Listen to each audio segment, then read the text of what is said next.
I'd like some Trews. I'd like some Trews right now. I'd like Trews with bad sound. You'll get some Trews shortly. You'll get some Trews. Here is some Trews right now. Where is my Trews? Here is some Trews right now. Here is some Trews with aeroplane noise all over the audio. Here is the Trews. Here is some Trews. Dun dun dun dun dun. Oh, I might just relax, read the paper on the toilet. Piranhas lurking down the loo! Oh no! Piranha fish have been found in the drains of British towns. So it's not actually in the loo.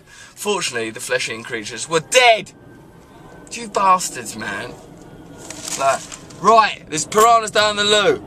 What? That's really bad. So there's piranhas in the loo. They could attack me. Mate, are you giving me all the information? Yeah. Just to make sure, are you? The piranhas are dead and they're not in the loo. Oh, sorry, they're down the loo. Yeah, I know, but it's boring the way that you say it. Yeah, but it's also true. That's not really a priority for us. We'd like make razzmatazz. Didn't you want some razzmatazz? Yeah, I love razzmatazz. Not in the paper though. Not in the paper. Exams in Move bid for fasting Muslims. Call to move GCSEs to avoid Ramadan. Here you can sort of feel the implications. Why? Why should we move our GCSEs for their bloody Ramadan? The GCSEs, that's our proudest tradition. What, GCSE Day? Ever since I was a little boy, I used to celebrate GCSE. Is it GCSE Day, mister? Yes, go and get me a goose for GCSE. Get the finest goose in the shop. Probably because children are fasting during Ramadan and it's affected their GCSE results. It's probably quite sensible. I don't have like a sentimental attachment to GCSE Day. Oh no, it's not GCSE Day now. Do you know why? Because of bloody Ramadan. Scientists, let's sting him on the penis. University scientist Michael Smith decided to find out where the worst place to be stung by a bee was and discovered it wasn't on his penis. In the name of research, I do this for research. I love research. I like to search something, and then once I've searched it, I do that again. Research, I call that. Mr. Smith chose 25 locations around his body, including forearm, testicles and cheek and the palm of his hand. Grasping a honey bee in forceps, he held it up against his skin until he was stung and repeated the exercise up to 5 times a day. I thought bees die when they sting someone, so like this bee, what an annoying thing to do. Like vegans won't eat honey because it's out of order to nick it off the bees. I ain't done no experiments. Here's my conclusion. It really hurts and it's horrible. Like, how much further do we need to go down this avenue? But what if it gets up into my body and stings me there? What if I marry the bee and then I love it and I nice it and then it goes down my little pee hole and stings me there? You dirty bee perv. I really don't want to get a sting in the nose again. That's not fun, he told The Independent. You only seem to like getting stung on nuts, you dirty devil. A sting on his penis, rated 7.3 out of 10 pain-wise. That's made up. It's not a real thing. He just... I say it's about 7.3, the old dicky sting. You, mate, are wasting time. That's why our worship of science as a whole irritates me. Because I think science, of course, we've got loads to be grateful for. I'm not one of them people who get rid of science. Just saying recognise its limitations, that it can only address certain materialistic questions, matters, areas. There's loads of things like this. You know when you're a kid and like they put that on the news, like the FTSE 100 index, you go, this is bollocks, right? That's what you think it is as a kid. You're right. It's a load of old bollocks, it turned out. No, it ain't. You just don't understand it. You're just a kid and you're an idiot. I'm pretty sure it's bollocks. No, you idiot. You've not understood. You've not understood that way. When you see all them numbers go across the screen when you're little, you think, I don't think this means anything very much. You're right.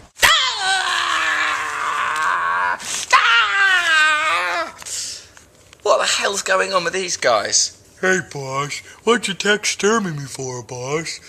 Oh, that is not even identifiable as one of our creatures that we have on this planet. I'd love these guys now. I've been looking at them for a while and I want to buy them. Look at that, how surprised it is about being dead. I'm going to get those things. There's probably all in different places on this. It's not like they all live together like the Raggy Dolls or the Smurfs or something, and at night they all wake up. Hey, I can't see nothing. Hey, you. They're making me go a bit mad. They're all in such weird moods because I suppose when you're taxidermy you're frozen in one sort of dead expression. I prefer these to normal taxidermy, so they look like they're having a real laugh. Well done, guys! Artist to live inside bear for 2 weeks. Art, also bollocks. Everything's bollocks. A French artist has begun a piece of performance art that will see him spend 13 days inside a bear. Adrian Poncheval will eat, drink, sleep and relieve himself inside the sterilised carcass of a bear while being filmed by 2 cameras.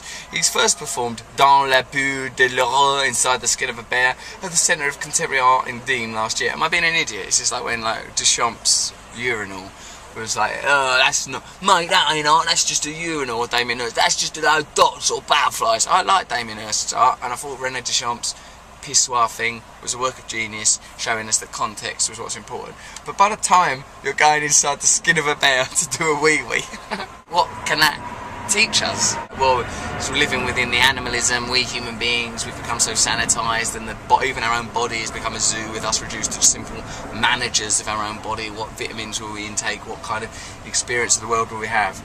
But just tell me that. Don't go and live in a bear. He previously spent a week in an underground hole beneath a bookshop in Marseille.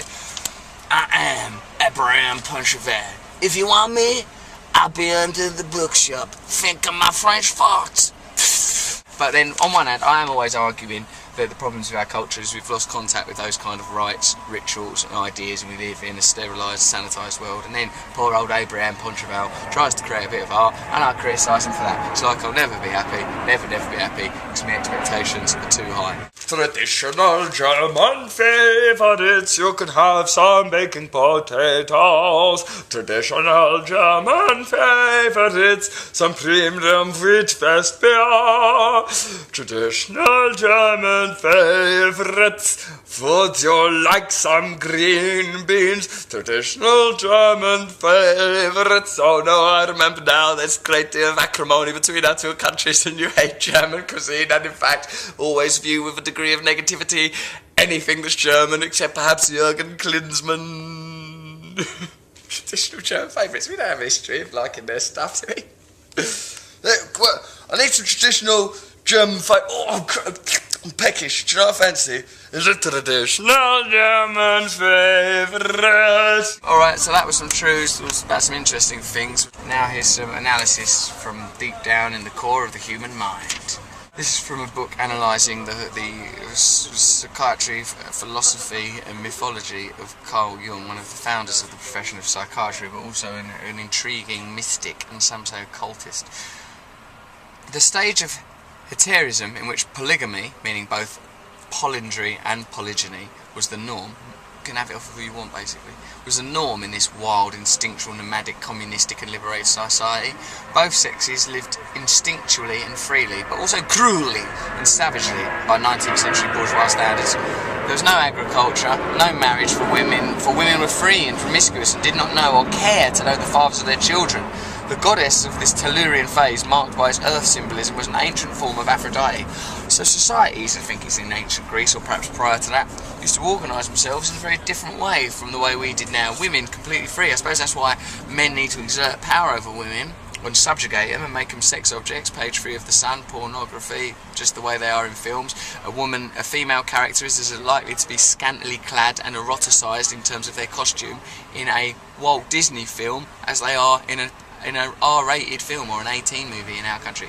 That's amazing, isn't it? So, and you think that's something right, but then think about what Tinkerbell's got on. She's a right little slag. So, but society wasn't always like that. Femininity was regarded as extremely potent, and for patriarchy to succeed, that femininity has to be maligned, undermined. The second phase of this history was the true phase of mother right, das Mutterrecht, in which this bloke Bachofen said was a lunar phase where agriculture became the economic and social basis of a society identified with Mother Earth. I suppose it would, wouldn't it? You've got agriculture, you're being fed by the land, you start to worship Mother Earth. You see its fertility, its fecundity, it creates life like women do. The first laws that promoted the continuation of a society based on egalitarian values came into being. That's interesting. The most serious crime in this society was matricide, murder of a woman, or mother.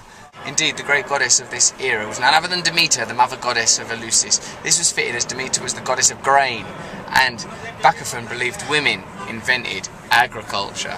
A relatively brief transitional phase in which Dionysus was the most prominent deity follows this second stage and leads to our present stage of patriarchy, symbolised by the sun, the glorification of the intellectual sphere, and rule by men. The god of this era was Apollo. Once patriarchy was established, all signs of matriarchy were systematically wiped out, although Bachofen sees it everywhere, in the same way that Blavatsky, Madame Blavatsky, claimed to see evidence of the secret doctrine hidden away in the world's great religions and philosophies. the Lamb of God, pagan agricultural worship. If you go in a church, you'll see like there's loads of flowers and bits of grain and harvest festival and Easter. It's the worship of nature, the worship of agriculture and the earth's fecundity. The figure of the deification of the mother of Christ is us needing to worship femininity, because like she's just Jesus' mum. She ain't done nothing. You ain't done nothing. I don't know. You're not my real dad. Actually, I'm not. So there you go, there's alternative societies all around us. There's all sorts of different ways of working the world. So maybe that man should be allowed to live inside a bear, and scientists should be able to have their dick stung by a bee. That is some truths, that is some truths today. There is some truths, that is some truths today. The truth today for you. Dum dum dum dum. Right, let's get the plate going on today.